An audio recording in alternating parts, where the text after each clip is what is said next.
Hi guys, welcome to my got my Christmas tree in the background. When it's lit up for Christmas, it looks like I have a little halo when I'm recording my videos. When Christmas is over, I take those lights down so it looks like I have like a weird little hairstyle because that tree like still remains on the wall.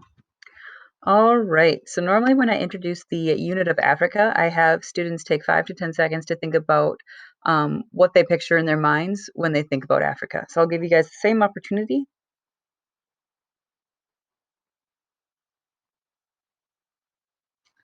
All right. So most of the time when I ask students to share their answers, I kind of take a poll and they think about something like this when they think Africa. Sometimes they think about feed my starving children.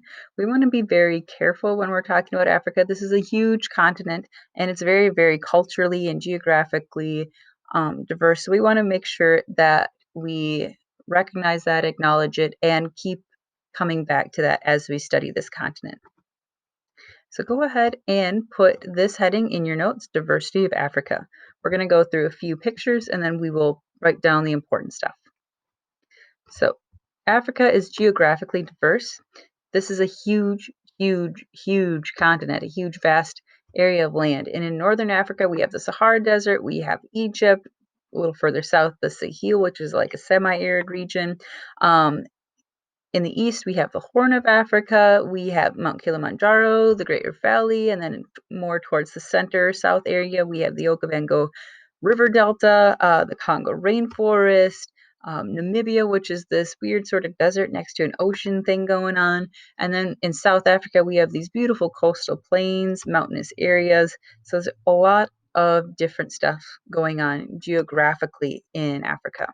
There's a lot going on with language and culture as well. So this map kind of shows the different languages that are predominantly spoken in Africa. This map over here is really interesting because it shows the different ethnic groups or like tribal divides within Africa. So the important stuff you're going to write down are the bolded and underlined things. Africa is geographically and culturally diverse. And as you can tell from this map down here, there's a variety and an abundance of natural resources. If you need more time to write this down or type this up, feel free to put the video on pause, push play when you're ready. Okay. New heading in your notes, Causes of European Imperialism in Africa. So the last time we talked about European imperialism was with the Spanish in Latin America, and that was around the 1500s. This map over here shows imperialism in Africa, a whole new area of the world, and the different major European countries that were doing this colonialism or claiming land. We can see down here that this date is 1914. And that should raise a few red flags. Number one, this is around the time that World War II was going on. Number two, you might be thinking, wait, the Spanish colonized Latin America in the 1500s and then fast forward to Africa 1914. Why was there such a long gap?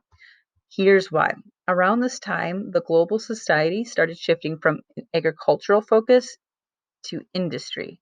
So instead of farming and making money that way, they started shifting towards building factories and building stuff in those factories and then selling that newly built stuff for money. In order to like actually build stuff and sell that stuff, those factories needed raw materials. If you need more time to write this down, go ahead and put the video on pause, push play when you're ready. All right, so that last slide should give you an idea of some of the motives for European imperialism. So make sure you write down this new heading in your notes. And just like with the Spanish in Latin America, there's going to be three repeat reasons, three repeat motives, and then we're going to add an additional two. So go ahead and think about in your head, based off that distance learning day that we had, where you watched a little video from Khan Academy about the motives of the Spanish. Think about what those three motives were. Remember, they started with a G. All three started with a G. All right. If you said God, glory, And gold. You are 100% correct. We're going to go ahead and start with, oh man, it didn't come in one at a time. We're going to start with gold. So economic, we're just going to rephrase that to economic. European countries were still motivated by the economic reasons. They wanted to make money, expand trade, acquire raw materials for those factories, or even acquire cheap labor with slavery.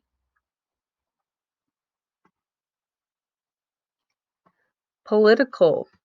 So this would be like the glory motive that we talked about in Latin America. They wanted to gain power, expand their territory, and be able to compete with other European countries. So kind of like keeping up with the Joneses sort of thing. All right, religious. This would be the same as that God reason that we talked about in the Latin American European imperialism section. So they wanted to spread Christianity, spread European values and moral beliefs, educate people of other cultures, and to end the slave trade.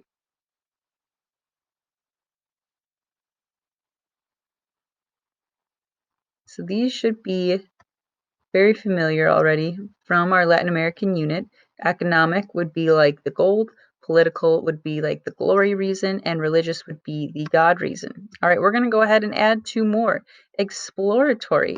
So just wanting to get out there and explore uncharted territories, even though people had lived there for thousands of years before Europeans came.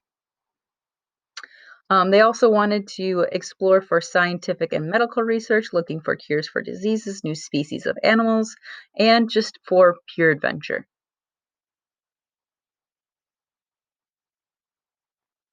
Last one, ideological reasons. So they wanted to spread their culture around.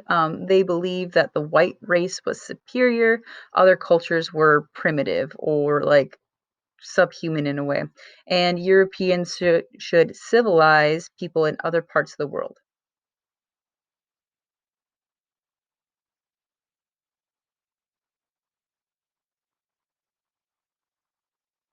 That is it for your notes. Once you're all done, you can go ahead and log back into that Google Meet, and Miss Collins, or myself, I guess, will tell you what you're going to be doing next.